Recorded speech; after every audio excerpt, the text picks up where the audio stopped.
Mesdames, Mesdemoiselles et Messieurs, bonsoir à toutes et à tous. Soyez les bienvenus, vous êtes sur la tribune d'éveil des consciences. À la une donc de l'actualité internationale, notre épilogue nous transporte directement dans la région de Kiev, donc dans la capitale ukrainienne. Dans cette capitale ukrainienne, où était stocké du matériel militaire que l'Ukraine a reçu de la part de l'OTAN et donc des Occidentaux, vous avez un entrepôt qui a reçu la visite des pluies russes ou d'une pluie russe. Nous apprenons que Iskander a encore fait un mauvais travail. Iskander, toujours lui, et encore lui Iskander. Et donc, vous avez cet entrepôt qui contenait tout le matériel, c'est-à-dire c'est un entrepôt de centralisation du matériel. Lorsque le matériel occidental vient, donc les équipements militaires occidentaux arrivent, c'est là-bas qu'on les stocke avant de procéder à sa distribution. Et donc c'est cet entrepôt qui a reçu la visite de Iskander, selon les informations que nous recevons. Et cela s'est produit dans la nuit du 10 au 11 septembre 2024. Et ça a été vraiment, et c'est encore une fois un coup dur pour l'OTAN, un coup dur pour l'Ukraine.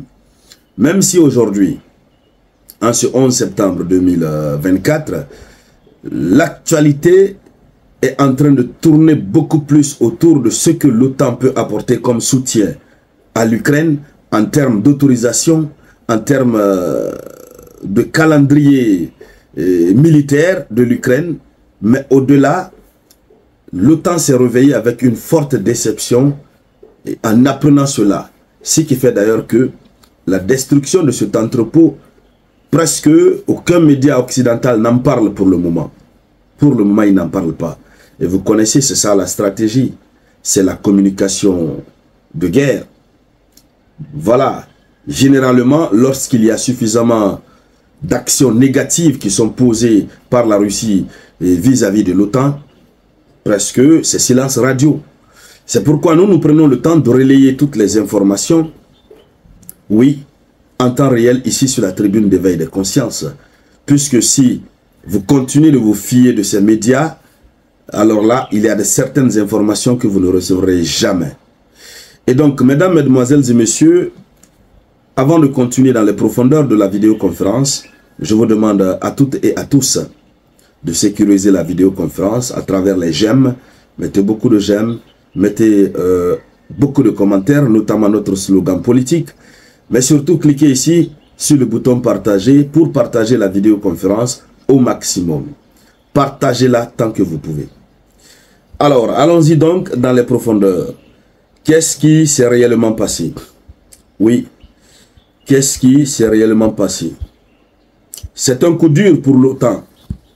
En ce sens que c'est cet entrepôt du matériel, comme vous pouvez voir une image d'illustration, c'est un entrepôt de l'OTAN, un entrepôt ukrainien contenant du matériel de l'OTAN dans la région de Kiev, qui a été touché par la Russie.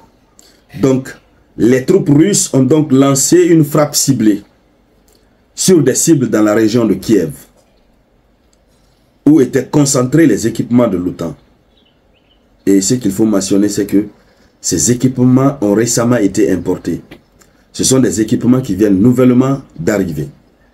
Alors, ces équipements nouvellement arrivés étaient dans cet entrepôt industriel qui servait à stocker et à distribuer l'aide militaire occidentale. Donc, c'est un entrepôt de stockage et de distribution. Quand ça vient, on stocke, on emmagasine, et puis à partir de là, on distribue dans les différentes régions, dans les différentes garnisons militaires, aux différentes unités de commandement. Donc, voici ce qui s'est passé, et c'est ce lieu qui a été touché par Iskander. Alors, les forces pro-russes en Ukraine, opérant sous terre, ont confirmé que l'entrepôt contenait des véhicules blindés et des armes qui devaient être envoyées au front. Et cette action fait partie d'une stratégie visant à détruire la chaîne d'approvisionnement de l'Ukraine. Oui, et à priver les forces armées ukrainiennes du soutien des armes occidentales. C'est ça le résumé. Vous savez, la Russie a mis en place une nouvelle stratégie. La stratégie consiste à détruire la ligne d'approvisionnement, voilà, j'y arrive, la ligne d'approvisionnement des soldats ukrainiens. Autrement dit, désormais la Russie vise par quel canon, premièrement, par quels moyens les Occidentaux envoient le matériel militaire à l'Ukraine, et sachant que quand ce matériel-là vient, le matériel est bien sécurisé, bien cortégé. Bien cortégé. Alors, la Russie vérifie tout ça. Quand ça vient, où ça va être gardé? Au lieu d'attendre que ce matériel aille sur le front, la Russie préfère transformer le lieu où le matériel se trouve en un front. Donc, la Russie cible. Et vous savez que la Russie a des armes de haute précision, de grande précision. Voici ce qui fait la difficulté de l'Ukraine.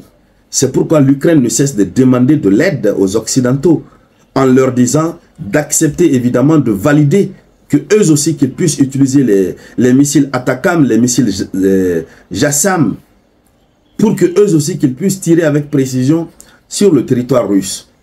C'est la raison. Parce que pour le moment, en l'espèce, il n'y a pas match, comme on le dirait en Côte d'Ivoire, il n'y a pas match entre l'Ukraine et la Russie. Puisque la Russie reste de loin là-bas, les coordonnées sont là et puis on tape là-dedans. Et puis les pro-russes qui sont en Ukraine partent vérifier pour les Russes. Ensuite, ils remontent l'information, oui, ça a été fait, ou bien ça a été fait partiellement, etc., etc. Donc voici ce qui est en train de se passer. Voici ce qui s'est passé. Et donc, qu'est-ce qui attend encore l'Ukraine? Si la Russie continue dans cette logique, mais la contre-offensive que l'Ukraine est en train de préparer ne pourra pas réussir.